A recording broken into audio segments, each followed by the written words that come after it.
হরে কৃষ্ণ। জয় জগৎগুরু শিল প্রভুপাদ কি জয়।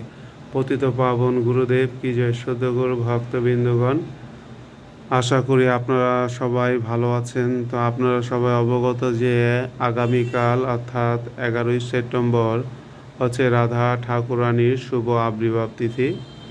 তো শাস্ত্রে বর্ণনা করা হয়েছে যে সকল ব্রতের সর্বশ্রেষ্ঠ ব্রত হচ্ছে রাধা অষ্টমী।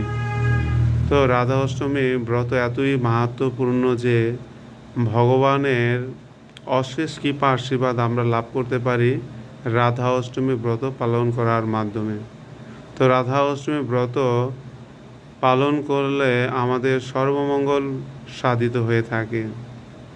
তো শাস্ত্রে বলছেন যে রাধা ঠাকুরানী হলো ভগবানের আহ্লাদিনী শক্তি, অর্থাৎ ভগবানের হৃদদেশ থেকে রাধা ঠাকুরানীর আবির্ভাব হয়। তো আমরা যদি রাধা অষ্টমী ব্রত পালন করি তাহলে অনায়াসে আমরা কৃষ্ণের প্রেম লাভ করতে পারি। এছাড়া যদি রাধা ঠাকুরানী কাউকে সুপারিশ করেন, যে ভগবানের কাছে যদি বলেন যে ভক্তটা অনেক ভালো, তোমার সেবা প্রভু তোমার সেবা করার প্রতি তার ঐকান্তিক ইচ্ছা ভক্তি আছে, তুমি তাকে কৃপা করো, তখন কৃষ্ণ অনায়াসে তাকে কৃপা আশীর্বাদ প্রদান করেন। তো আপনারা কমপক্ষে দুপুর 12টা পর্যন্ত উপবাস থাকবেন আগামীকাল। আজকে আপনারা অবশ্যই সংযম করবেন।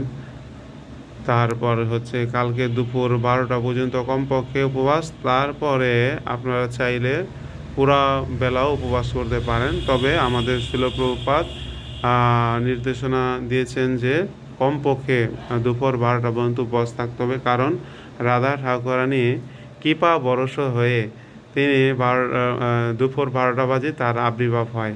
সাধারণত আবির্ভাবের সময় নির্ধারণ করে উপবাস থাকা হয়। যেমন আমরা দেখতে পাই ভগবান শ্রীকৃষ্ণ মধ্যরাতে অর্থাৎ রাত 12টার দিকে তার আবির্ভাব হয়। তাই ভক্তরা কৃপা পাওয়ার জন্য কমপক্ষে রাত 12টা পর্যন্ত নির্জল উপবাস থেকে ভগবানের চরণামৃত পেয়ে থাকেন, উপবাস সুসম্পন্ন করে থাকেন।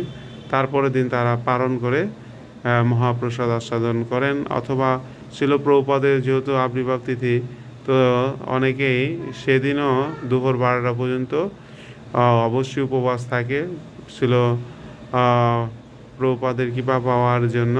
তো আমরা চাইলে রাধা অষ্টমী সারাদিন উপবাস থাকতে পারি। আবার যদি কারোর সম্ভব না হয় তাহলে কমপক্ষে 12টা পর্যন্ত উপবাস থেকে আমরা রাধা রানীর কৃপা আশীর্বাদ লাভ করতে পারি।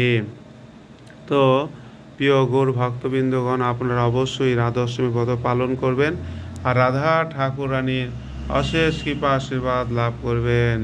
হরে কৃষ্ণ কৃষ্ণ কৃষ্ণ হরে হরে, হরে রাম রাম রাম হরে হরে, হরে বল।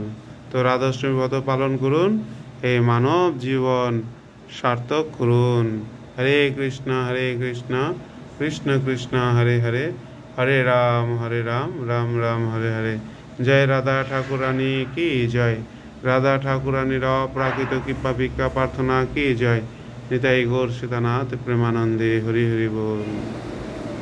এছাড়া শাস্ত্রে আরও বলা হয়েছে, বিশেষ করে রাধা ঠাকুরানীর যে ব্রতের মহিমা থেকে আমরা আরও জানতে পারি যে যদি কেউ রা শব্দ উচ্চারণ করেন তাহলে ভগবান তার প্রতি অচলা ভক্তি দান করেন, এবং ধা শব্দ যদি কেউ উচ্চারণ করেন তাহলে ভগবানের ষড়োপচারে যে পূজা করা হয় তার চেয়েও ভগবান তার প্রতি বেশি আরও প্রসন্ন হয়ে থাকেন।